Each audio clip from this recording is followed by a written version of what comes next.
Xo'p, ustagalar, shu kunlarda bez воздушный распылитель haqida savollar ko'payib ketdi. Shu 5 ta 6 ta usta telefon qilib, Telegramdan yozib, hozir bez воздушный apparat olmoqchiman, lekin byudjetim ancha kamroq, original apparatlarga yetmayapti. Mabodo Xitoy apparat olsam, keyinchalik bir yo'li original olib olmagan ekanman, qarz havola qilib bo'lsa ham deb afsuslanmaymanmi deb savol berishdi. Shunga umumiy qilib bilganimcha javob berishga harakat qilaman.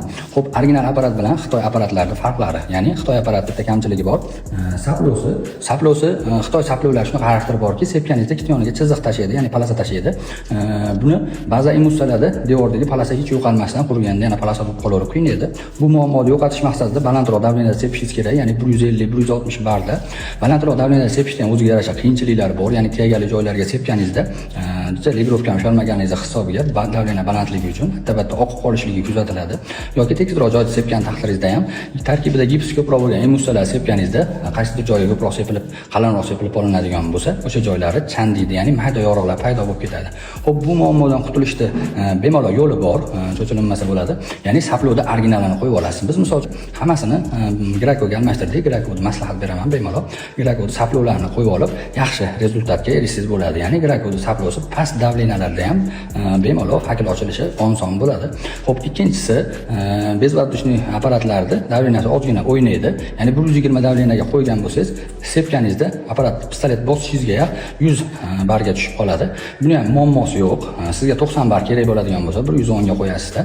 Pistoletni havodan sepishni boshlaysiz, devorga yetib kelganida 90 barga tushadi. Ya'ni sizga kerakli barga tushadi. 90 bar bilan bemalol devoringizni sepib bitkizib olasiz. Buni ham muammosi yo'q. Ya'ni bemalol moslashib olsangiz bo'ladi.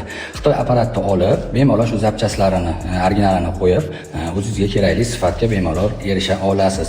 Keyin yana imkoniyatingiz bo'lsa, clean shot olishingizni tavsiya qilaman. Ya'ni clean shot nima vazifani bajaradi deydigan bo'lsangiz, apparatning ichidan chiqadigan turbuchka, ya'ni udinitlar bor-ku, baland joylarga sepish uchun mo'ljallangan. Shu bilan sepganingizda, oxirida pistoletni qo'yib olayotganingizda, qo'pol qilib tushuntirganda qusib qo'yadi. Cho'pgina qilib qusib qo'yadi. Shu narsani yo'qotishga yordam beradi. Ya'ni clean shot apparatning klapan vazifasini bajaradi. Pastroq davleniyada kelib qolgan imusaga klapan ochilmaydi-da. Davleniya ko'tarilganda klapan ochilib, bemalol sepib davom ettiraverasiz. Undan keyin keyinchalik imkoningiz bo'lsa, Graco'da pistoletini, shlankalarini olib olishingizni tavsiya qilaman. Bu ancha qulaylik beradi.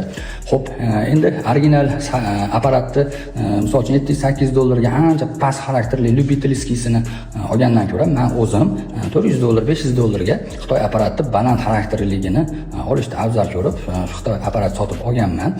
Lekin shu zapchastlarni alishtirib, bemalol o'sha aytganimdek zo'r rezultatga erishyapman. Xo'p, apparat sotib olishingizda iloji boricha xarakter balandrog'ini olishingizni tavsiya qilaman. Ya'ni hech bo'lmaganda motor quvvati 2000 vattdan balandroq, 2,5-3 litr atrofida minutiga sepadigan apparat olishni tavsiya qilaman.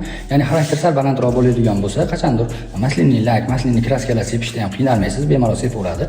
Yoki oddiy imussani qo'yiq sepish kerak bo'lib qolgan joylarda, misol uchun polimatli kraskalarni qo'yiqroq qilib sepaman desam ham apparat bemalol qiynalmaydi. Ya'ni xarakter sal balandrog'ini oladigan bo'lsangiz.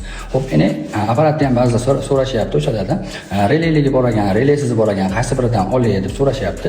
Xo'p, relaysizda ham o'sha xarakteri me'yordan o'ta baland bo'ladi. Tegali joylarda o'sha aytmoqchi bo'lgan gipsli imustalar sepishda ozgina qaysidir joyini qalin sepib qo'yishingiz, qo'yiq sepib qo'yishingiz ehtimoli bor. Lekin buni sotib olganlar ko'pchilik menimcha moslashib oldi ham shekilli. Bu ham yomon emas, lekin agar imkoningiz bo'lsa, iloji boricha relaylikni olishingizni tavsiya qilaman.